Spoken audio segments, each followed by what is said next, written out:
भाई इंसान नहीं हारता, इंसान नहीं हारता, कोशिशें हार जाती हैं।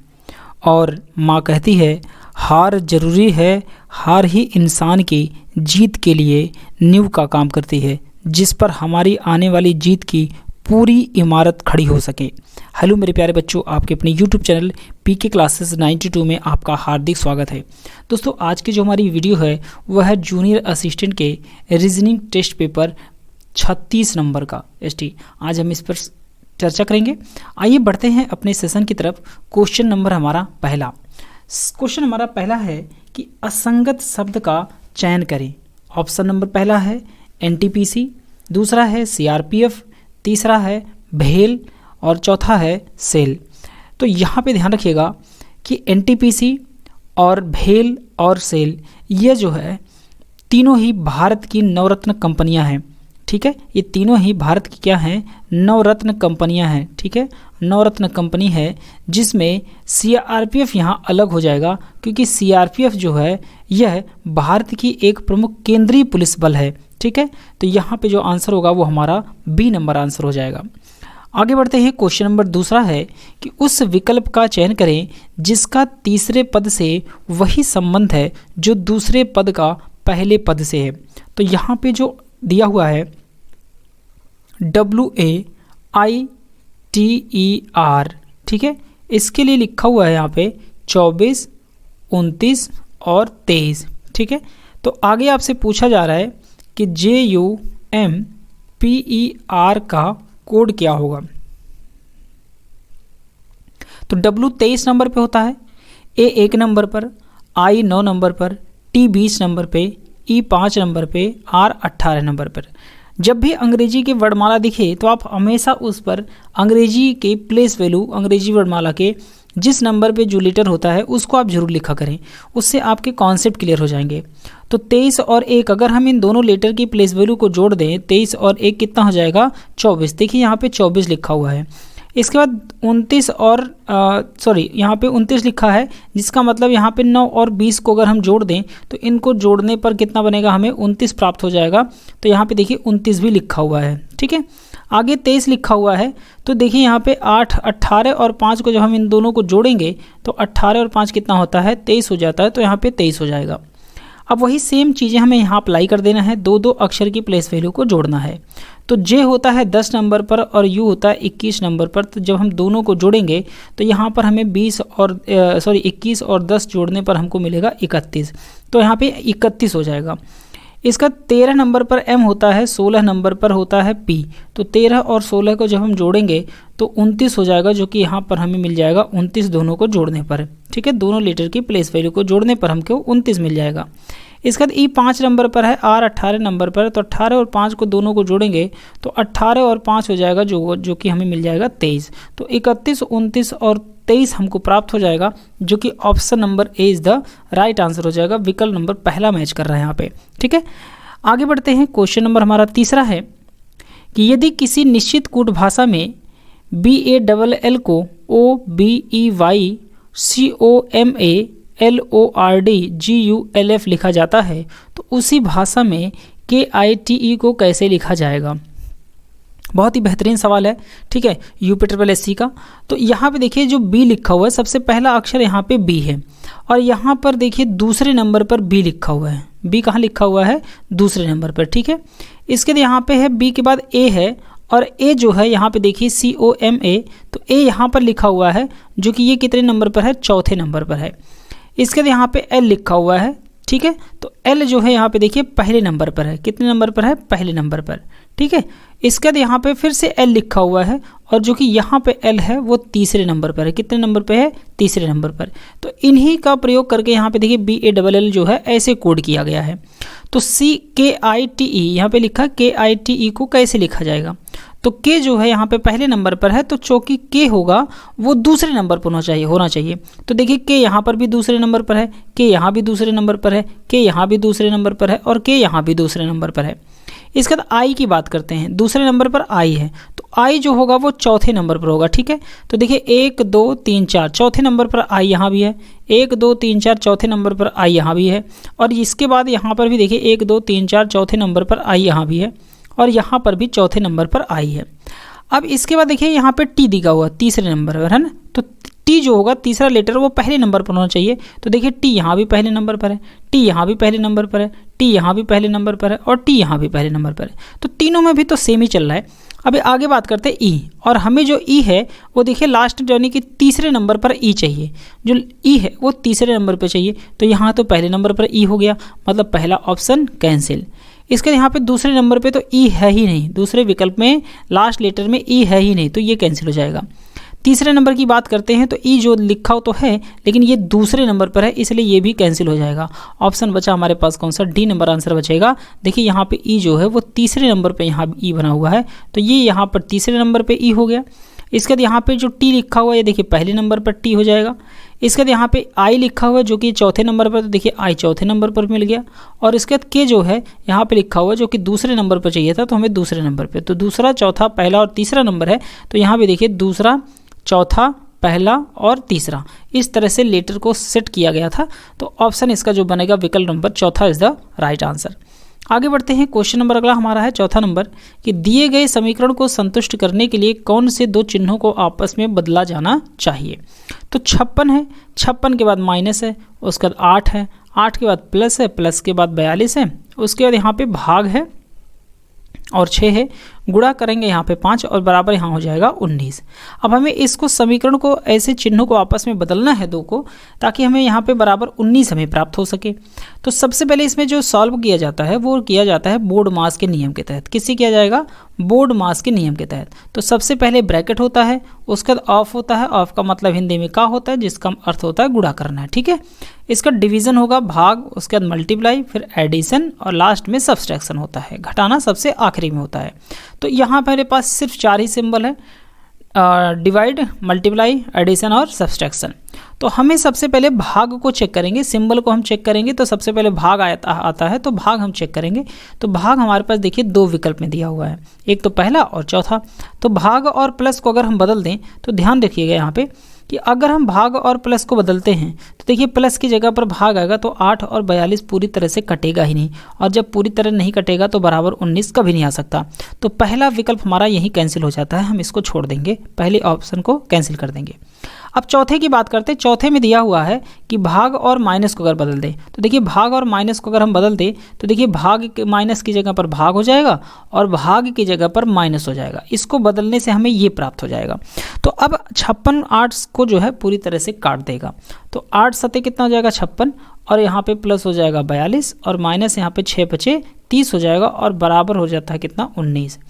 अब 42 और 7 कितना हो जाएगा 49, और माइनस यहाँ पे 30 करेंगे तो बराबर हमें 19 प्राप्त हो जाएगा। मतलब विकल्प हमारा D is the right answer हो जाएगा। चौथा विकल्प हमारा सही है, बिल्कुल ठीक है।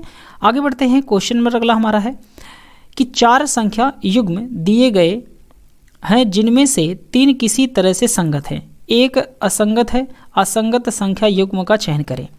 तो 19 और 361 है, तो अगर हम 19 का स्क्वायर कर दें तो 19 का स्क्वायर जो बनेगा वो 361 हो जाएगा, ठीक है। आगे अगर हम 23 का स्क्वायर करते हैं तो 23 का स्क्वायर जो होता है वो 529 होता है। कितना होता है 529 होता है, जो कि यहाँ 539 दिया हुआ है, ये गलत है। 28 का स्क्वायर करते हैं तो देखिए 784 हो जाएगा, ये बिल्कुल सही है। 17 का स्क्वायर करेंगे तो 289 हो जाएगा, ठीक है। तो ये 17 का स्क्वायर है, ये 28 का स्क्वायर है, ये भी परफेक्ट है, और ये 19 का स्क्वायर है, ये भी परफेक्ट है। तो इसका मतलब विकल्प हमारा बी होगा, क्योंकि असंगत हमें चुनना है। तो तीनों ही स्क्वायर हैं पहली संख्या का, दूसरे नंबर पर स्क्वायर नहीं है, इसलिए यहाँ पे आंसर जो बनेगा वो हमारा बी हो जाएगा। आगे बढ़ते हैं, क्वेश्चन अगला है कि यदि किसी तर्क के अनुसार 2 बराबर 49 है और 8 बराबर 225 है, तो निम्नलिखित में से कौन सा 12 का मान हो सकता है, ठीक है। तो 12 का मान हो सकता है, तो सबसे पहले यहाँ पे देखिएगा कि 2 में अगर हम 5 जोड़ देते हैं तो 5 2 हो जाएगा 7, और 7 का स्क्वायर करने पर यहाँ 49 लिखा जा सकता है। इसके बाद 8 है, तो 8 में अगर हम लोग जोड़ देते हैं कितना, 8 में 7 जोड़ देते हैं तो 8 7 15 हो जाएगा, और 15 का स्क्वायर करने पर हमको प्राप्त जो हो जाएगा वो 225 हो जाएगा। तो उसी तरह से 12 में अगर हम लोग 8 जोड़ दें तो 12 8 कितना हो जाएगा 20, और 20 का स्क्वायर करेंगे तो हमको संख्या प्राप्त हो जाएगा 400, जो कि विकल्प हमें बी प्राप्त हो जाएगा, मान हो सकता है। तो ये नंबर हो जाएगा option number B is the right answer, ठीक है। इसका आंसर बी हो जाएगा। आगे बढ़ते हैं, क्वेश्चन अगला हमारा है 7वां नंबर कि श्रृंखला दिया हुआ है C81 E64 क्वेश्चन मार्क 49 आई क्वेश्चन मार्क और के में लुप्त संख्या एवं अक्षर क्या होगा। तो सबसे पहले देखिए सी के बाद यहाँ 81 है, 81 के बाद ई है, उसके बाद 64 है, उसके बाद प्रश्नवाचक चिन्ह है, फिर 49 है और फिर आई है, आई के बाद फिर से प्रश्नवाचक चिन्ह है और फिर के है। तो सी के बाद यहाँ पे देखिए सी 3 नंबर पर होता है तो 2 बढ़ा देंगे, 3 2 5 हो जाएगा, 5 2 फिर कितना हो जाएगा 7 हो जाएगा। अगर हम 2 बढ़ाते हैं तो यहाँ पे जी आ जाएगा, कितना आ जाएगा जी, और 7 में फिर से 2 बढ़ाएंगे तो 7 2 कितना हो जाएगा 9 हो जाएगा, तो यहाँ पे आई हो गया, और 9 में फिर 2 बढ़ाएंगे तो 9 2 11 यानी कि के हो जाएगा। तो सबसे पहला जो लेटर हमें प्राप्त होगा वो जी प्राप्त हो जाएगा। ठीक है, अब नंबर की बात करते हैं तो 81 है तो ये देखिए 9 का स्क्वायर है, फिर ये 64 है तो 64 का मतलब यहाँ पे देखिए 8 का स्क्वायर है। ठीक है, 64 का मतलब यहाँ पे 8 का स्क्वायर है, तो ये 8 का स्क्वायर बन गया। 8 के स्क्वायर के बाद यहाँ पे देखिए 7 का स्क्वायर बनेगा, और 7 के स्क्वायर के बाद यहाँ पे स्क्वायर बनाना है, लेकिन कैसे बनाओगे, 8 में से -1 करोगे तो 9 में से -1 करेंगे तो 8 होगा, 8 में से -1 करेंगे तो 7 होगा, अब 7 में से -1 करेंगे तो 6 हो जाएगा, तो यहाँ 6 का स्क्वायर करेंगे तो यहाँ पे जो नंबर आएगा वो 36 हो जाएगा। तो यानी कि जो हमको लेटर प्राप्त हुआ है वो जी और कितना प्राप्त हुआ है 36, जो कि विकल्प नंबर हमारा कौन सा हो जाएगा, A number is the right answer हो जाएगा, जी 36 हो जाएगा। ठीक है, आगे बढ़ते हैं। क्वेश्चन अगला हमारा है नेक्स्ट नंबर कि बी ए का पुत्र है। तो बी किसका पुत्र है, बी जो है ए का पुत्र है। ठीक है, बी ए का पुत्र हो जाएगा। तो अब ए इसकी माता है या पिता है ये बात नहीं पता, क्योंकि जेंडर डिसाइड नहीं है ए का। जिसका सी से विवाह हुआ है, तो जिसका सी से विवाह हुआ है इसका मतलब बी का जो है विवाह हुआ है किससे, सी से, तो ये शादीशुदा हो गए, बी और सी हो जाएंगे। अब कह रहा है जबकि डी का विवाह ई से हुआ है, तो डी का विवाह किससे हुआ है, डी का जो विवाह हुआ है वो ई से हुआ है, तो ई और डी विवाहित हैं। अब ये इन दोनों लोगों से कोई रिलेशन नहीं, क्योंकि इनका अभी दोनों का अलग रिलेशन है, इनमें कोई सब कॉन्टेक्ट नहीं है। ठीक है, अब डी का विवाह ई से हुआ है, यदि ई बी का भाई है, अब ध्यान दीजिएगा ई जो है किसका भाई हो गया, बी का। अब ये दोनों लोग बी और ई आपस में दोनों लोग भाई हो जाते हैं, तो दोनों लोगों की शादी हो चुकी है। ठीक है, तो ई बी और ई आपस में भाई हो गए। तो कह रहा है कि डी का ए से क्या संबंध होगा, तो ध्यान रखिएगा डी का ई से क्या संबंध है। अगर ई का जेंडर पता हो गया कि प्लस है तो डी ऑटोमेटिक वो माइनस हो जाएगा, यानी कि उसकी पत्नी हो जाएगी। अब डी अगर बी ए का बेटा है तो ई जो है ई भी ए का बेटा होगा, और उसकी शादी हुई है तो डी जो उसकी क्या लगेगी, पुत्रवधू किसकी, ए की पुत्रवधू लगेगी, क्योंकि डी का ए से क्या संबंध पूछा है। तो ध्यान रखिएगा डी जो लगेगी वो ए की पुत्रवधू लगेगी। लेकिन ए का जेंडर नहीं पता कि ए मेल है या फीमेल है, इसलिए वो सास भी हो सकते हैं या ससुर भी हो सकते हैं। तो हमसे फिलहाल ए का नहीं पूछा गया है, डी के बारे में पूछा गया, डी क्या लगेगी, ए की, तो यहाँ पे बहू हो जाएगा, पुत्रवधू। Option number A is the right answer. ठीक है, आगे बढ़ते हैं। क्वेश्चन अगला हमारा है नेक्स्ट नंबर, पंक्ति में प्रियंका का स्थान आगे से 16वां और पीछे से 5वां है, तो पंक्ति में कुल कितने लोग हैं। तो ध्यान रखिएगा जब कुल व्यक्तियों की संख्या निकालनी होती है तो और एक ही व्यक्ति की पोजीशन दोनों तरफ से दिया होता है, तो उनके दोनों पोजीशन को जोड़ करके एक घटा दिया जाता है। ठीक है, यानी कि बाएं और दाएं दोनों को जोड़ देंगे, बाएं प्लस में दाएं जोड़ करके -1 कर दिया जाता है। -1 इसलिए करते हैं क्योंकि एक ही व्यक्ति को हम दोनों साइड से गिनते हैं, इस वजह से। ठीक है, तो बाएं प्लस दाएं -1 कर देंगे तो हमें कुल व्यक्तियों की संख्या आ जाती है। तो कुल बराबर, ध्यान रखिएगा यहाँ पे बाएं से यानी से आगे से बात करें चाहे पीछे से बात करें बात वही होती है, कोई दिक्कत नहीं है। तो 16 में और प्लस में कितना है 5 है और -1 कर देंगे, तो 16 5 कितना हो जाएगा 21, और -1 करेंगे तो हो जाएगा 20, यानी कि कुल व्यक्तियों की जो संख्या हो जाएगी, कुल संख्या बराबर कितनी हो जाएगी 20। Option number D is the right answer. यहाँ पे हमारा विकल्प डी आंसर सही हो जाएगा। आगे बढ़ते हैं। क्वेश्चन नंबर अगला है कि नरेश सुरेश से बड़ा है। ठीक है, जो नरेश है वह सुरेश से क्या है, बड़ा है, तो यहाँ पे सुरेश हो जाएंगे, और सुरेश से बड़े कौन है, नरेश। अब नमिता नरेश से बड़ी है तो नमिता यहाँ हो जाएंगी, जो नमिता है वो नरेश से बड़ी हैं तो नमिता बड़ी हो गई। अब नीतू नमिता से बड़ी है, फिर नीतू भी किससे बड़ी हो गई, नमिता से बड़ी हो गई, तो नीतू नमिता से बड़ी हो गई। मनोज सबसे बड़ा है तो मनोज लीजिए सबसे बड़े हो गए। अब कह रहा है कि सबसे छोटा कौन है, तो सबसे छोटा कौन होगा, सुरेश हो जाएगा। Option number D is the right answer. Suresh जो है सबसे छोटा हो जाएगा। ठीक है, अगले क्वेश्चन की तरफ बढ़ते हैं। क्वेश्चन अगला हमारा है 11 नंबर, निम्नलिखित श्रृंखला में लुप्त आकृति की पहचान करें। तो प्रश्न आकृति है। अब प्रश्न आकृति में देखिए कि जो ये त्रिभुज बना हुआ है यह 90 डिग्री रोटेट हो रहा है घड़ी की दिशा में। ठीक है, और ये जो एक्स और ओ का सिंबल बना हुआ है ये आपस में इंटरचेंज है। ठीक है, अपनी पोजीशन बदल रहे हैं। तो यहाँ पर भी जब हम इसको रोटेट करेंगे 90 डिग्री में, तो ये इस तरह से फिगर हमारा बन जाएगा, तो यानी कि ये नीचे की तरफ आएगा। तो चौथा ऑप्शन तुम्हारा कैंसिल हो गया। अब नीचे की तरफ आएगा तो ध्यान रखिएगा, जब दोनों रोड आपस में इंटरचेंज करेंगे तो ये जो सर्कल होगा ये ऊपर पहुंच जाएगा। कहाँ पहुंच जाएगा? ऊपर। और जो x होगा वो यहाँ आ जाएगा। ठीक है, तो अब इन दोनों में ध्यान रखिएगा, x तो यहाँ पे पहुंचा गया, तो ये भी तीसरा भी कैंसिल हो गया। अब दूसरा और पहले में होगा, तो यहाँ सर्कल जो है बहुत छोटा बना हुआ है, यहाँ सर्कल देखिएगा ध्यान से, ये थोड़ा बड़ा बना हुआ है। ठीक है, तो यहाँ पे जो आंसर हमारा बनेगा वो हमारे नंबर पे कौन बनेगा? पहला नंबर आंसर हो जाएगा, क्योंकि सर्कल हमारे पास बड़े हैं तो इसलिए बड़ा ही बनेगा। तो option number is the right answer हो जाएगा, इसको ध्यान रखिएगा। ठीक है, सर्कल की पोजीशन है। ठीक है, कुछ लोगों को हो सकता है बी भी लग रहा होगा, तो फिलहाल इसका जो प्रीवियस आंसर है उन्होंने ए बनाया हुआ है, तो आंसर ए ही सही है, परफेक्ट है। ठीक है, इस पे हो सकता है क्लेम भी किया जा सकता है, कोई दिक्कत नहीं है अगर किसी को प्रॉब्लम होती है तो, क्योंकि सर्कल यहाँ पे देखा जाए तो सारे के सारे सर्कल छोटे ही हैं, बड़े सर्कल नहीं है। फिलहाल आंसर इसका बी बनना चाहिए। ठीक है, लेकिन आंसर इन्होंने ए दे रखा है, तो हो सकता है इसमें कोई प्रॉब्लम रही होगी या कुछ एरर होंगे, लेकिन फिलहाल आंसर इन्होंने ए दिया है, तो हम फिलहाल ए ही बता रहे हैं। ठीक है, आगे हम इसको एक बार, प्रीवियस ईयर क्वेश्चन है, आप एक बार चेक कर लीजिएगा। आगे बढ़ते हैं, क्वेश्चन नंबर अगला हमारा है 12वां नंबर, कि निम्नलिखित में से कौन सा सही होगा। ठीक है, तो अब ध्यान रखिएगा कि 6 यहाँ पे 3 4 45 दिया हुआ है। अब यहाँ पे सिंबल बने हुए हैं, हमें फिट करना है कि कौन सा ये सही बैठेगा। अब सबसे पहले अगर पहले विकल्प को देखा जाए तो भाग है, तो भाग अगर दे दिया जाएगा तो बोर्ड मास नियम के आधार पे पहले भाग ही करते हैं। तो 3 का भाग देंगे तो 2 बचेगा, यहाँ पे 2 आ जाएगा और प्लस में लिखा हुआ 4 4 2 6 हो जाएगा। तो 6 45 से बड़ा नहीं होता है, तो ये पहला विकल्प तो हमारा कैंसिल हो जाएगा। ठीक है, दूसरे की बात करते हैं, तो 3 का भाग देंगे, अगर 3 दूनी कितना हो जाएगा? 6 हो जाएगा, 2 बचेगा। अब 45 और 4 को जोड़ेंगे तो 49 हो जाएगा, जो कि 2 बड़ा नहीं होता है 49 से, इसलिए यहाँ पे बी भी हमारा गलत हो जाएगा। सी नंबर की बात करें तो 3 और 4 विभाजित ही नहीं होगा, तो सी तो सिंबल संभव ही नहीं है, ये कभी भी वेरीफाई कर पाएगा। चौथा नंबर सिंपल सी बात है, आंसर हो जाएगा। देख लेते हैं कि 6 और प्लस में यहाँ पे 3 हो जाएगा और ग्रेटर देन यहाँ पे 4 है और भाग यहाँ पे कितना है? 45 है। तो 6 और 3 कितना हो जाएगा? 9, और 9 बड़ा है किससे? 4/45 से। तो सिंपल बात है, ये बिल्कुल सही है। तो यहाँ पे option number D is the हमारा राइट आंसर हो जाएगा, ऑप्शन नंबर डी। क्वेश्चन अगला हमारा है कि 13 नंबर में, पी क्यू का भाई हो। पी किसका भाई हो? क्यू का भाई हो। तो पी जो है वो क्यू का भाई है। ठीक है, तथा आर का बेटा हो, तथा आर का बेटा हो। आर का बेटा कौन हो जाएगा? आर का बेटा पी हो जाएगा। ठीक है, आर का बेटा हो गया।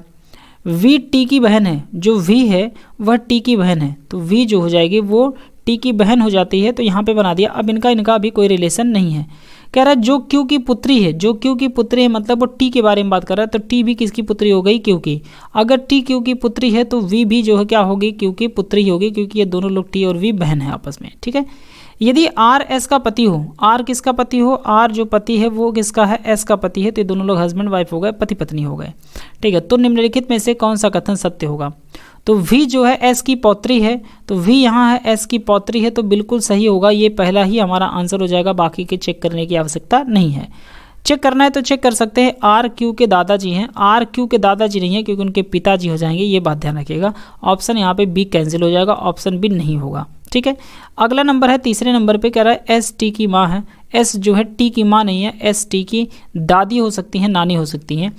वी पी का भतीजा है, वी जो है पी का भतीजा नहीं है, भतीजी होगी, क्योंकि ये महिला है, यहाँ पे महिला है। अब भतीजी भी हो सकती है, भांजी हो सकती है, लेकिन यहाँ पे ध्यान रखिएगा जेंडर का इशू है, इस वजह से भतीजा नहीं हो सकता कभी भी, क्योंकि ये महिला है। तो ऑप्शन डी भी कैंसिल हो जाएगा, बी तो कैंसिल है। पहला नंबर आंसर हमारा इज द राइट आंसर हो जाएगा, फर्स्ट नंबर है इसका। आगे बढ़ते हैं, क्वेश्चन अगला है कि निम्नलिखित में से कौन सा विकल्प भूक्षरण को रोकने के लिए उठाए गए कदम को नहीं दिखाता है? तो जल निकासी के लिए समुचित नहरों का उपयोग है, ये बिल्कुल सही है, ये ऐसा नहीं है नहीं दिखाया जा सकता, तो ये हमारा आंसर नहीं हो सकता। समुच्च रेखीय जुताई का उपयोग, तो ये भी बिल्कुल नहीं हो सकता, आंसर हमारा बी भी। भूक्षरण मानव जाति के अनुचित कार्यों जैसे अतिचारण या कृषि की अनुपयोगी पद्धतियों का परिणाम है। ठीक है, तो इसका जो आंसर हो सकता हमारा, ये आंसर हमारा सी नंबर हो जाएगा, क्योंकि निगेटिव पॉइंट यही है। चौथे नंबर पे कह रहा है कि वृक्षारोपण से भूमि को एक सुरक्षात्मक आवरण मिलता है और जल प्रवाह की गति धीमी होती है, क्योंकि जल भूमि पर बहता है, जिससे भूमि अधिकांश वर्षा जल को अपने भीतर सोख लेती है, तो ये भी सही है, ये भी पॉजिटिव है। तो सी नंबर इज़ द हमारा राइट आंसर हो जाएगा, ठीक है, क्योंकि भूक्षरण को रोकने के लिए उठाए गए कदम को नहीं दिखाता है, ठीक है। आगे बढ़ते हैं, क्वेश्चन अगला नंबर हमारा है 15 नंबर। अनुराग एक स्थान ए से सीधा बी तक 12 किलोमीटर चलता है। तो मान लीजिए एक अनुराग है, यहाँ से ए पॉइंट से चलना शुरू करते हैं सीधा, और ये 12 किलोमीटर जाते हैं। अब 12 किलोमीटर जाने के बाद वह फिर अपने दाएं घूम जाते हैं, यहाँ से दाहिने घूमते हैं, तो दाएं चलते हैं कितने किलोमीटर, 8 किलोमीटर, ठीक है, 8 किलोमीटर चलते हैं, यहाँ पॉइंट बी है, और इसके बाद ये 8 किलोमीटर चलने के बाद ये पॉइंट पर पहुँच जाते हैं सी पर। अब यहाँ से फिर से वह दाहिने घूमते हैं और 6 किलोमीटर चलते हैं, तो दाहिने घूमते हैं और 6 किलोमीटर चलते हैं और ये पहुँच जाते हैं डी पर, ठीक है, बिंदु डी पर। तो कह रहा है कि वह आरंभिक स्थान से कितनी दूर है। तो आरंभिक स्थान ये रहा, और यहाँ से यहाँ तक की ये डिस्टेंस हमको निकालनी है, जिसके लिए पाइथागोरस नियम लगेगा। तो हम इसको यहाँ से यहाँ जोड़ देते हैं। तो ये ध्यान रखिएगा कि अगर यहाँ से यहाँ तक की दूरी 8 किलोमीटर है, तो ये भी दूरी कितनी हो जाएगी, 8 किलोमीटर, ठीक है। अब यहाँ से यहाँ तक की दूरी 6 किलोमीटर है, तो ऊपर भी कितनी होगी, 6 किलोमीटर ही होगी। तो जो बची यहाँ से यहाँ तक की दूरी वो कितनी हो जाएगी, ये भी 6 किलोमीटर की ही डिस्टेंस बचेगी। तो यहाँ पे हम नाम दे देते हैं, इसको लिख देते हैं ई। तो ई हमें पता हो गया 6 किलोमीटर, ई से डी पता हो गया 8 किलोमीटर, तो ए और डी हमें निकालना है। तो ए डी बराबर हम लिख सकते हैं रूट में ए और ई का होल स्क्वायर प्लस में ई और डी का होल स्क्वायर। तो ए डी बराबर में हो जाएगा यहाँ पे ए कितना है, 6 का स्क्वायर, और प्लस में ई डी कितना है, 8 का स्क्वायर। तो ए डी बराबर यहाँ पे रूट में 6 का स्क्वायर 36 और प्लस 8 का स्क्वायर 64 हो जाएगा। तो ए डी बराबर यहाँ पे रूट में कितना होगा, 100, और 100 जो होता है वो 10 का स्क्वायर होता है, तो 10 किलोमीटर हो जाएगा। Option number A is the right answer हो जाएगा, 10 किलोमीटर आंसर आएगा, ठीक है। तो इस तरह से हमारे 15 क्वेश्चन थे, इजी पैटर्न पे थे। 15 क्वेश्चन आएंगे। आई होप आप लोगों के जूनियर असिस्टेंट में 15 क्वेश्चन ही आने वाले हैं, और वो 15 के 15 100% सही होंगे। तो अगर वीडियो पसंद आई हो तो प्लीज़ वीडियो को लाइक करें, अपने दोस्तों से इसको शेयर जरूर करें, और अगर चैनल पर नए हैं तो चैनल को सब्सक्राइब कर लीजिए, क्योंकि इस तरह की वीडियो हम लगातार बनाते आ रहे हैं। और देख रहे हैं आप 36वां नंबर हम लोग ST सॉल्व कर चुके हैं। तो दोस्तों मिलते हैं नेक्स्ट वीडियोज़ में। अगर कोई क्वेरी होती है, कोई प्रॉब्लम होती है, तो आप कमेंट बॉक्स में कमेंट जरूर करें, ठीक है। आपका सपोर्ट हमारे लिए बहुत ही सपोर्टिव रहेगा, और आगे की तरह इस तरह की वीडियो बनाने के लिए हमें प्रेरणा देता रहेगा। मिलते हैं नेक्स्ट वीडियोज़ में, तब तक के लिए थैंक यू वेरी मच।